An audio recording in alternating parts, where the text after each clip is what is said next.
Welcome to Field Notes, an exploration of functional medicine. I'm Rob Downey, a family practice MD and Institute for Functional Medicine certified practitioner. I'm coming to you from Seaworthy Functional Medicine in Homer, Alaska. Seaworthy exists to help people overcome their health challenges and be fully vital. Today we are fortunate enough to be joined by Heidi Cox, a fitness trainer and certified nutrition coach. Good morning, Heidi. Hello, how are you doing today? Very well. Thanks for being Awesome. on the Seaworthy podcast. Thank you for inviting me. Feel so fortunate to have you. So Heidi, you're a true Alaskan and have many, many years here and a lot of years of experience in fitness coaching and training, and then a personal background in figure skating. And also when you lived in Kodiak, you learned a lot about strength training. And my memory is that some of your certification and training is really specific and high level. Should we start with some of the things that you did just in the last few years before or during getting your Homer business launched and your coaching certification? Yeah, so I've been certified personal trainer for 16 years now. I took a little bit of a break during my transition into Homer. And so I wanted to bring this into the community. So what I had done was start a little group class over at the Spark Center, our recreation center, just to kind of get my name out there, get people excited about fitness. And then I became certified and we just started going from there.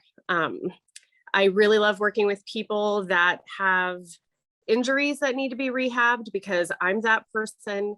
I really love working with people that have health challenges because I'm that person. And I really love working with people that want to have challenges, like a personal challenge that they want to meet. It's really important to do everything you can to get better and better and better and better. And I just love that. Mm-hmm. Well, it sounds like such satisfying work. It is. So I love it that I get to meet my tribe every week and talk to these people that inspire me and that have these answers that I want to know myself, as well as my patients and people that attend a functional medicine podcast. And I thought some of the materials that you gave me to prepare for today's session, these are things I think everybody wants to learn from somebody with your expertise because they're not intuitive. And so I love this first one. What is willpower and why doesn't it work? Oh my gosh. So, and I have fell victim to this many, many times over the years. It's like, if I just had more time to focus, then I would do better. If I just, was able to say no to that cookie, then I would do better. It's just always willpower. But there is such a science and a psychological aspect to what willpower really is that I think that once people start understanding it, then they will know how to manipulate it, how to grow it, how to make it stronger, because it is a limited resource. So willpower, it's defined as the ability to resist short-term temptation to meet long-term goals. Yeah. So it's just that little blip in time during your day that you just need to resist because you have a bigger goal in your mind, in your future. So it is it is a learned skill. You have to practice. It's like a muscle. You have to keep working and practicing and practicing. So there are three components to being able to resist temptation. The three components are you have to establish the motivation for change and set a clear goal. So you get really excited, you get motivated, you're like, I want to lose weight. Awesome. That's everybody. Or I want to meet this financial goal. That's great. But what is the goal? You got to set the goal. Give yourself deadlines. You have to make it real because you just say it out loud. It doesn't mean as much, but if you really make it defined, then you got it. The second component is that you have to monitor that behavior towards the goal. So now we want to lose weight. We want to reach that financial goal, but what does it take to actually get there? What steps are you going to take? What behaviors have to change for you to reach that goal? And then finally, the third component is you have to have willpower no matter what, so then now that brings us back to, well, what is willpower? How does that work? So being that it's a limited resource, it can be depleted. I mean, just like everything, you work hard all day. Now you're tired. You need to sleep. You need to rest. You need to rejuvenate. So you're able to do it again. Well, willpower is the same way. So a couple definitions for this that can apply. It applies everywhere in your life. So for example, you're at the grocery store or you're at the shopping department and you see a great pair of shoes. Let's go there, shoes. And you say, I really want those shoes, but if I buy those shoes now, then that's money away from my retirement. So you have to think like that. You've got to delay that gratification, that instant gratification for that bigger goal. Another one that I came across that I really liked was ex-smokers. They forfeit that cigarette because now they feel so good because they don't want to go back. Just for that 1 5-minute puff, it would take away from what they had built up, what they'd been working towards. So every single day we deplete our willpower. We are using it all the time. Other examples are you're watching your favorite television show, but you have to go do dishes. You got to turn off TV. You got to go do dishes. You just exercise willpower. It's having a salad instead of a burger. It's studying for classes instead of taking a day off. We are on demand all the time. And so we are constantly using that willpower. Some symptoms of willpower depletion, which is actually a psychological term, that willpower depletion, is that you can get brain fog, irritability, impulsivity, and your energy is really low. And you've got such a huge mental fatigue that it's hard to bounce back from that. That's when we reach for the cookies. That's when we drink the beer. That's when we go off of our plan because we're so run down and our willpower is gone that we don't know how to recover. So identifying that and understanding that that's what's happening, there are ways that you can actually, kind of grab that and get back control. So, and I know this, that the brain is such a high energy organ. We need glucose. We need those sugars that the body creates to fuel the brain. What studies are showing is that during those moments of weakness, during that time when our willpower is so weak, that our brain is low on glucose. When we're stressed out, our brain uses glucose at a faster rate. So a one option when you're feeling like that is to grab for a natural sugar, grab for a piece of fruit. If you have some, healthy grains at home that you'd like to eat, maybe some, veggies and hummus. I mean, anything that would have a good carbohydrate in it that can be transferred into glucose to feed the brain. That's going to give you a little bit of a boost. Yeah. That's going to give you a little bit of more mental power, literally. Yeah. Another way to combat that weakened state of willpower is your attitude. A lot of people, they'll be like, well, I need to lose weight. And, this is going to be so hard. This is going to be so difficult because, nothing ever good comes from dieting, right? Well, that's the wrong mindset. When you flip that mindset, bring in the positive attitude, then your willpower is stronger. You ask yourself, and I tell this with clients all the time. I never restrict food from my clients. I never tell them, you never can have a donut again. You can never have a soda again. You can't do that. It's more of, hey, let's talk this out. I really want this, but is now the right time? And ultimately 9 times out of 10, they'll be like, you know what? I really didn't need it right then. And I'm glad I talked myself through. So it's all about that mindset. That's what I always tell them. So then that takes you into what is called the implementation intention. And that's an you ask yourself if then questions. So for example, if you know that you're going to be in a social setting, so I'm kind of switching gears here, same story, but gears. If you're in a social setting and you know there's going to be alcohol, for example, but you know that that's not going to help you towards your goal, have your plan in place. Say, okay, if so-and-so offers me this beverage, then I'm going to respond with, no thanks, I'll just have a water and a lemon instead. So you're already having a game plan in place. So you've already won that willpower game at that moment in time because you thought it out, because you had a plan in place. So essentially, that's what willpower is. It's a bigger picture than just saying no and struggling with yourself to not eat a cookie for an entire week because that's the only way you're going to lose weight. It's a constant conversation. You've got to think it out, and it's the way that you approach it and recognizing the symptoms of when you have low willpower. Oh, I love that. That's really interesting. Yeah. A couple of things I flashed on while you were sharing that, and I should thank our audience for joining us today, is that the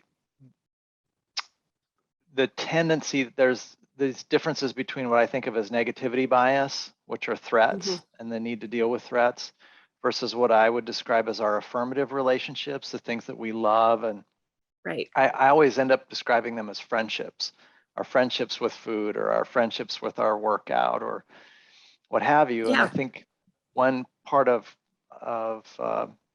there's that limited resource idea to me is that if all we're doing is sort of fighting our own worst impulses, it's not a very satisfying battle even. It's got this negativity focus. And so you're giving people tools to be very tactical about the kind of the mechanics of how our psyche works and how to shift into a more affirmative state. So in those instances, they need to take a stand. They're thinking about why and the payoff and the mechanics. Right. Yeah, I love that. I noticed also something you said really stands out to something I just stumbled into, which was I would hear from so many people that social circumstances were their downfall, being offered something or being out and about. And so at some point along the way, I just said, if you have a food plan you love, then anytime you go to a gathering, take enough for everyone. So if you're gluten, dairy, and simple sugar restricted, then take an appetizer, entree, dessert, whatever, but just take something you love that you think everybody else will love and take enough for everyone. And then I started doing that too when I travel or when I socialize. And it's really, I think part of the power of it is that humans are so social, right? Breaking bread is so powerful that if we can get to participate, we're in the affirmative zone as opposed to the no zone. Yeah, absolutely. It is an entire mindset. One thing that I do with clients when right out of the get-go that I like to do, because I work not only on the physical fitness and on the nutrition, you got to work on the mind as well. You have to, because I feel like if you have the physical fitness and you have the nutrition in place, if you don't have that mind up here of that triangle, then the likelihood of frequent setbacks and the, failures really, bouncing back to where you were in the beginning are a higher rate than if your mind is right. So I like to have people, gratitude journal in the morning, bring in that positivity, listen to motivational speeches, color in adult coloring books, something to bring in good things in the morning, specifically start the day the way. Yeah. Are people surprised when you prompt them? Do you get some pushback like, oh, a gratitude journal isn't going to help me, or I'm not going to work at a coloring book? Yes, I do actually. And sometimes I have to preface it by saying, okay, I know you're going to think this sounds silly, but it's like, science is showing, tests and studies are showing that when you start the day off in a positive way, then it changes the brain. It changes the way the brain is made. And so it's important to get that in first thing in the morning. I even started with that a few years ago. I really needed something. So I was like, well, I'll try this gratitude journaling because I was learning about it. Some days I could only put down, I was grateful for the creamer in my coffee. but I still did it every single morning. And it got to a point where I didn't need that tool anymore because it had served its purpose. And so, yeah, I do get some pushback from people, but then after a while, you find that they don't miss it anymore. They don't miss their journaling anymore. They get it done every morning. It's something they have to do. So, yeah. Well, I sure see it in the training from Institute for Functional Medicine, and again in practice, that many of us, myself included, or the people we help, it doesn't fully come into focus how much negative flooding is in kind of our psyche until we take these very deliberate actions around the positive psychology domains. But then in retrospect, it feels almost like we were in kind of a toxic swamp of low-grade negativity. Yeah, that we had to take deliberate action on. And as you said, it changes the neuroanatomic connections in our brain. It decreases undue cortisol production. It decreases inflammation. I mean, the science is incredible. It probably helps recovery time, I would think. It does. You know what? It just helps all around, everything, every aspect. I mean, when people take that time to gratitude in the morning, give gratitude, or just put in anything like motivational speeches, I've got tons of them saved on my music app, because every now and then you just need a boost. But then, you know, challenges through the day that would typically really set people off, they can deal with them easier. They're in a different mindset. Yeah. More resilient, more buoyant. Yeah. Absolutely. Yeah. That's wonderful. Well, let's see here. So much good stuff on the menu today. What do you recommend for people when they start a health program, and what can you share about why people fail, and advice for folks about first steps, Heidi? Oh gosh, yeah. So when I work with people for the first time, they are so intimidated. They think that their whole life is going to be flipped upside down, you know, because now they're doing this. Everything that's comfortable to them is now going to be gone. So as far as starting something new, my approach is baby steps, baby steps. You know, I always want to take tiny little steps with my clients at the pace that they can go. They're not going at my pace. I'm going at their pace. That way, if we come up against a little bit of a roadblock or something that's kind of weird, we can take one tiny step back to what was working and then get ready to take the step again when it's time. So that, for starting out, always take small steps. Make those tiny little goals that are eventually going to walk you right to that big goal. You know, it's just, I get people that are like, all right, I want to lose 50 pounds. I'm like, okay, awesome. How are you going to do that? Like, well, I'm just going to do it. I was like, well, there's so many tiny little steps in there to get them there, you know? So that's one approach that I take, you know, those tiny little baby steps. And I always ask people, are you able to do this job? And then they have to tell me, yeah, I think I'm pretty able to get this done. You know, I've got this going on. Okay. I said, are you willing to do it? And then that's when I usually get, well, I think I am. I might be willing to do it. And then, but then do you want to do it? And then, you know, so you have to ask questions that actually make them think. Like, wow, is this really ready for me? And then I use that to gauge where they are mentally. So then I could start right there at their level instead of gung ho. And what happens when you find that they are interested, but the willingness and the desire isn't there? You can see it in their eyes or the set of their face. What then? Yeah.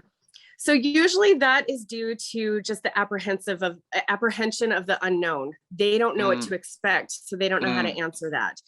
So I just reassure them that I am 100% like invested, and that I will give them every single step that they need to get started. So I will walk them through hand in hand at the beginning of the program with the goal to eventually loosen that grip as we progress. So when they're done working with me, they're flying high on their own, and they can take this lifestyle to the end of their days. It's not a fad diet. This is all about education and learning what works specifically for them.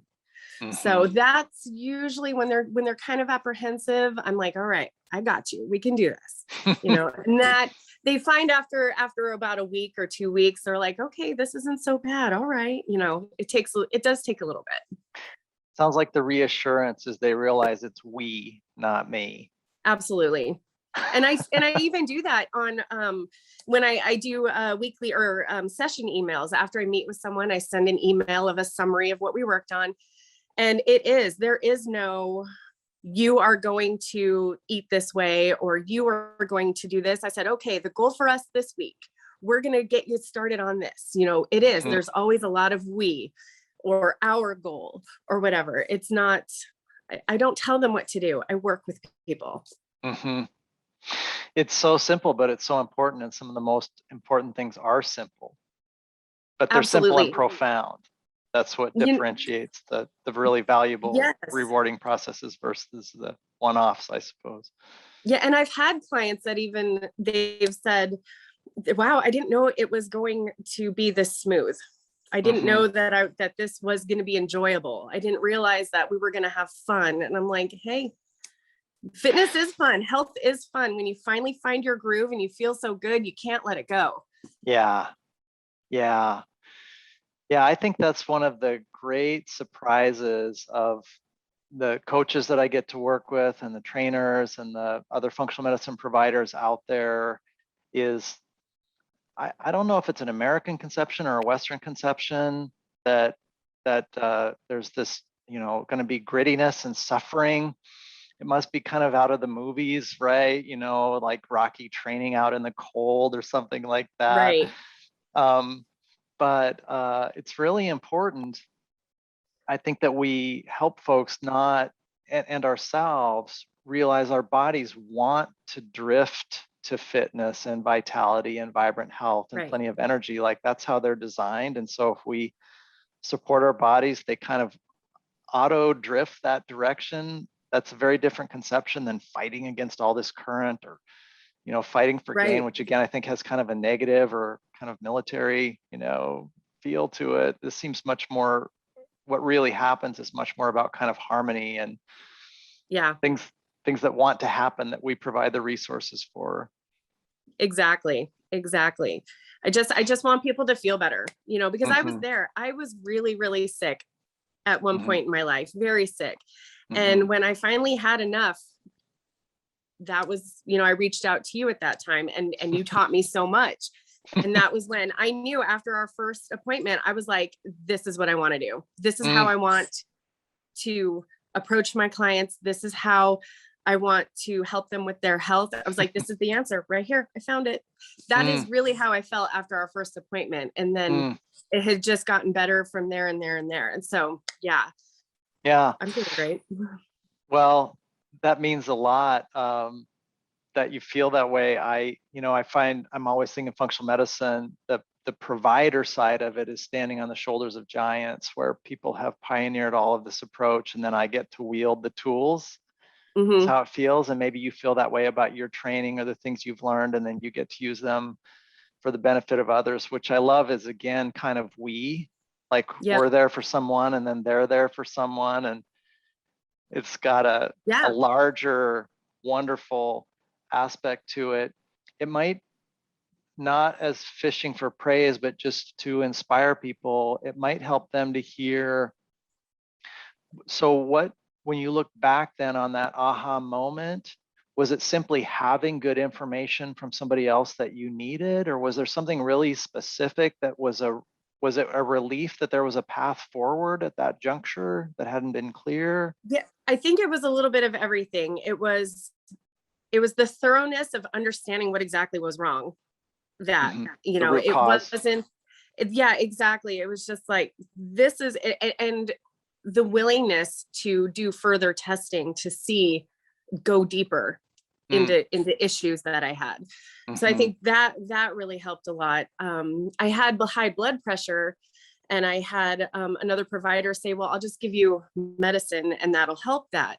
But then when I learned about the functional medicine approach to it, of, hey, we need to do a little bit something, let's do something different. Let's clean up the diet. Let's get some exercise. Let's get you, eating or taking some other supplements that are over the counter, that I can get, I felt more proactive. Mm-hmm. And that was really a driving force for me, is that I felt like I was active in my own health recovery. And then it was also, with all of those changes, I almost saw immediate results and felt immediate results. And I don't mean results in that I woke up, oh, this is amazing, blah, blah, blah. I just felt better. I physically felt better than just taking a pill in the morning to manage something I didn't even know I really even had. So that's what it was. So it was the information for sure. It was being super proactive. And it was also relatively simple, because all the methods that we were going to implement was stuff I can do on my own. The food was at the store, the supplements were available. I have legs, I can walk. It was really simple, really. And then it just took time, and it was worth it. Well, I feel really fortunate that you're in a space where it appears to make sense to you, and you feel comfortable about putting it out there that benefited you, because I see that as something that really makes some of the folks listening to our podcast maybe feeling stuck or intimidated. And right. Functional medicine's changed my life. So just the irritability and depletion that a lot of physicians drift into, I've thankfully reversed and avoided to a significant degree by using functional medicine in my own life. So I'm super grateful for my functional medicine doctor up in Palmer, Alaska. So, I'm comfortable putting that out there too. So one thing I wanted to flag that you said that I think is so important is, I think of it as body intuition or body intelligence. And I noticed that people always get some kind of little shift, just a sense of ease in their body, or they get a sense of momentum or movement or unstuckness. Right. And I think this is a really good thing to flag, because that feeling is, I always think of it like a little snowball at the top of a winter mountain ridge in the spring, where that little pinwheel of snow is only like 6 inches wide, but as it starts rolling, then by the time it gets to the bottom of the snow field, it's like the size of a Volkswagen Beetle. That little feeling of shift it's the authenticity of that feeling that's giving the person like a trailer to a movie of what's coming. Yeah, that's a good way to see that. Great way. I don't get me wrong. I've had moments where I'm just like, I'm going to eat the pizza and drink the beer, and everything. But what's nice about that is that, you realize, you're like, hey, that's okay to do that occasionally, because I've got a really good habit and a really good pattern just to, get right back on it the next day, because I still want to feel well. Yeah. I'm glad you brought that up. I think that's about keeping it real. And I saw an interview with Dean Ornish, who did the pioneering work in reversing cholesterol plaques in the heart with his food plan, and reversing prostate cancer with his food plan. He was the Linus Pauling winner from the Institute for Functional Medicine many, many years ago. So a big hitter and a big mindfulness person. And he was interviewed, and somebody said, well, what should people do when they fall off their plan? And he was just so gentle. He just said, just go back to your food plan. Yeah. Yes. That's another thing that, I talk to clients about. Typically I'll work with people who they said, well, I dieted and then I messed up. And so then I'm going to start again on Monday. Every day is Monday for a lot of people, and I try to help them understand that, okay, so you ate the pizza and the beer, but honestly, you didn't mess anything up. You did not do anything bad, because it's the long term. It's doing that every single day over a long period of time. Then you're going to get in trouble. But when you are living your life and you're enjoying that moment, great. The next meal, you're right back on track, just like you said. It's how you pick yourself up after what some people would think would be a setback is what matters, how you bounce back. Some people, well, one reason I did get really sick was that I was in that negative mindset. It was 2014. I was really, really competitive, trying to do a competition. And I was being so strict and athletic that I was miserable. So I had a cheat meal in summer of 2014. And I was like, that was it. I screwed it up. And it finally took me 5 years to get back on track after that because of my mindset. Yeah. That's how I got so sick. It was one meal. When had I had the correct mindset, I would have been able to be like, okay, that's done. It's time to carry on, but so it's attitude and it's crazy. I think the importance of what you're saying can't be overstated. I think it's so powerful what you're sharing today, because I see it in my practice. And so I feel like the mechanics of what's happening there are that if that one meal tips us over, then we've got an agenda to beat up on ourselves, which is a negativity bias. Yep. And it really it creates an impossible expectation. There's this feeling like, oh, I wanted to be perfect and now I'm not, so I'm just going to quit. Right.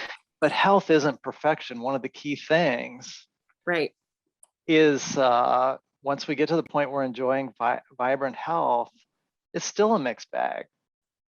Exactly. And I think we're practicing what we preach. I mean, I don't have a donut very often, but I'm in that headspace now where it's like, it's because I can that I don't. That's very different. Exactly. From never. Exactly.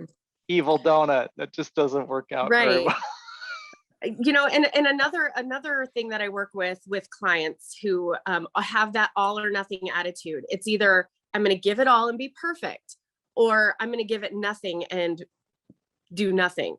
So I actually have a worksheet that I give people when they need this information. It is it's an all or nothing continuum. It is a long line with 10 being all, 0 being nothing. And I'm like, do you realize there's 9 other numbers between 0 and 10?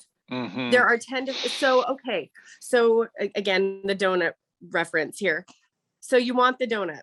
Okay. You look at that donut and you ask yourself, all right, what would be the best or the worst choice here? So the worst choice would probably be, well, maybe eat the donut. What would be a better choice? Where could you fall onto that continuum between 1 and 10?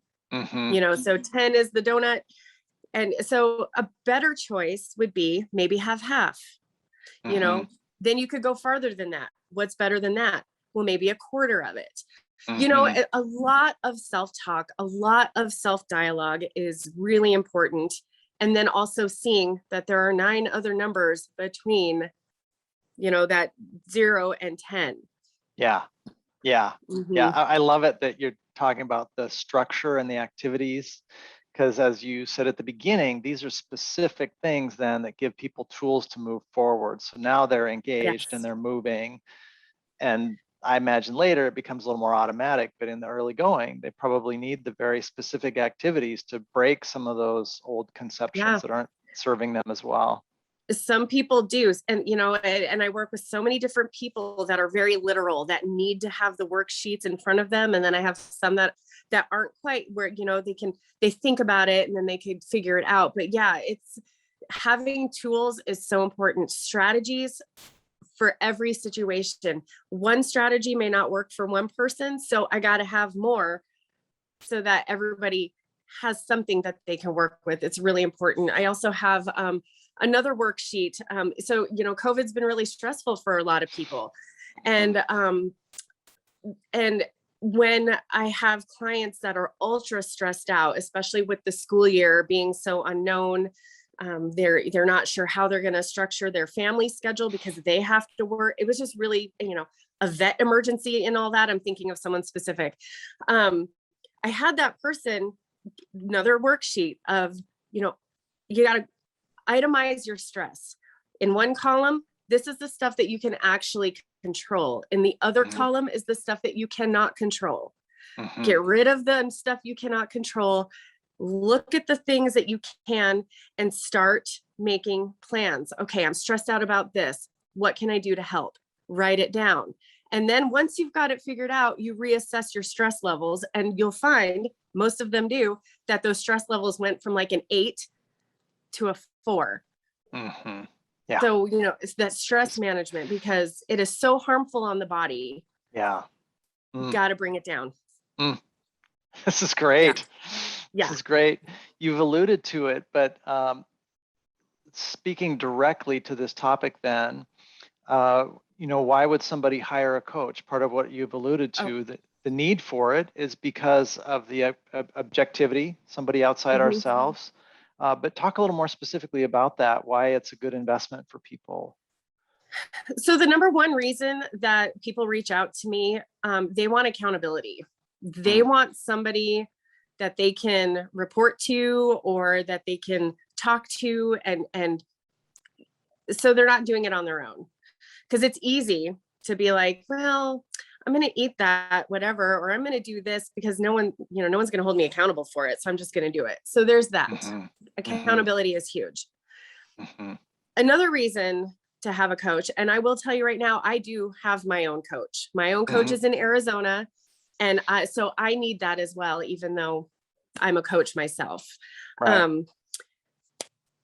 I also, or another reason to hire a coach is that, this is the education that I have to help you.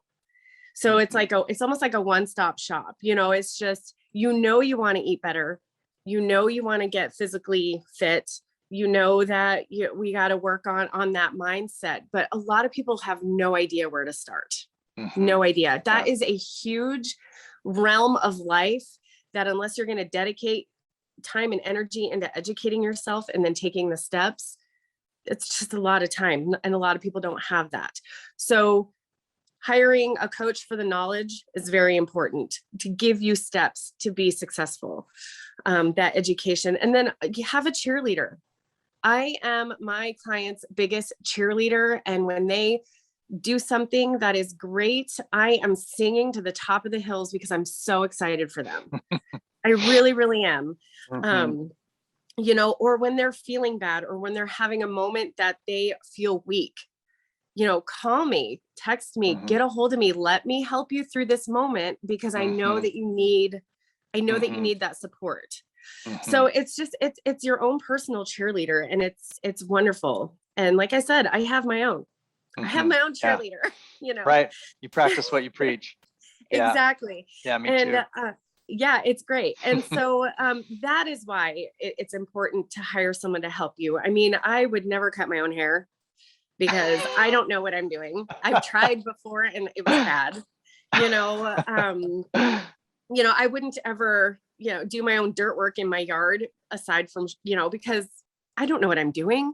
So, it's just hire the professionals that know what they're doing, because you're going to get good quality. You're going to get what you pay for.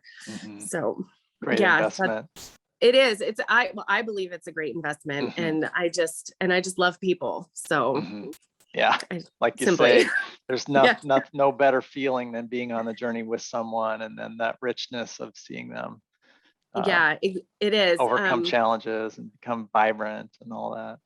It is. It is really exciting. I had a client text me a few weeks ago that she said it was the first time she had ever been able to run in the playground with her toddler, because now she's feeling better. And oh my gosh, that brought tears to my eyes. I was so excited for her. So it's moments like that are so important. And if I can help someone do that, then that's what I want to do. So that's why you need to have a coach, because your coaches are 100% in your corner to help you feel better. Yeah, right on. Well, when we're preparing for this, in terms of what you think is one thing that would move the needle for health or living our best lives, you talked about healing the body naturally through whole foods, natural supplements, and movement. Should we wrap up with that? That sounds fine. Yeah. So, we all know that even getting outside, getting in nature, lifts the spirits. So, if all of that external outside is helping, working the body, even in a gym, whatever makes you feel better, why shouldn't we be putting the good stuff in our body to heal the inside? That makes sense. I just, yeah. And I want it to be holistic. I want things to be holistic. We are a natural animal. We're a natural being. So we don't need to be pushing in things that aren't complementary to our body. Now, granted, I am not a doctor, so that's not my place to say what people need to be taking. However, when you're able, bringing in all that good food, bringing in all that good movement, and movement can be dancing. It could be lifting weights. It can be walking on the beach. It doesn't matter. That's all good for you. And then also, the supplementation, that just some of the most simple kitchen spices, the combinations can bring about so many healing properties that I think people don't talk about, people don't know about. And when they hear that you can combine this spice with this spice, and then you end up with this like powerhouse of anti-inflammatory amazingness, they're just like, you're kidding. I have that in my kitchen, so it's bringing black pepper and turmeric. That's exactly what I'm thinking. I was like, yep. So yeah, just bringing in the good food that your body's going to be happy with. And then your body will reward you is what I tell everyone. Your body will regulate out. A lot of the ailments will start becoming less. Your joints will feel better. You'll have less brain fog. You'll be happier because that 90% of your serotonin is produced in the gut, which is a whole nother podcast. But, so it's like, we need to heal from the inside out to help feel better all around. And then that movement is just because it feels good and it makes you stronger. Yeah. Well, I love your message and I love your ability to communicate it so clearly. And part of what I was looking for today was getting to, just knowing how much you help people makes sense to me as we talk, that you're such a good communicator. Oh, thanks. So you're making it really accessible for people. Is there any insights you wanted to share that we didn't get to? Well, being a good communicator, that is from a lot of years of being kicked out in the hallway as a child, talking too much during class. I spent a lot of hours in the hallway because I talked too much. So you had to distill it down. Yes. Just as far as any insights go, it's just health and wellness and fitness is not as hard to achieve as what a lot of people think. If you're going into a health and wellness program and you're having negative feelings or you're not looking forward to it, it is not the right program. Absolutely not the right program. It should be something important. Yeah, it should be something that makes you feel good, something that gives you a little spark. Just and if it does that, then keep feeding that spark and those good feelings, because I mean, if you're miserable and this is how you're going to live the rest of your life, it doesn't sound too fun. So just find something that inspires, that makes you feel good, and then run with it, because you will find the way things puzzle together as you go. Yeah, I think that's a great insight to emphasize and underscore that it's that, to me, it's that same phenomenon of if folks have this conception that it's about grit and grind and suffering and negativity, and that's not what you and I witness in terms of people who are successful. It's that there is hard work, there are challenges, there are setbacks, determination, all that authentic stuff. But in terms of the actual character of the process, we find that people are buoyant, I think, and sort of lighter and happier, and it's creative and they dig it and they feel good, and some of it's not that hard. There are gonna be bad days. I mean, that is just the nature of life. There are gonna be days where you just don't want to do it, but those are the days you got to do it the most, and just keep pushing through. Yeah.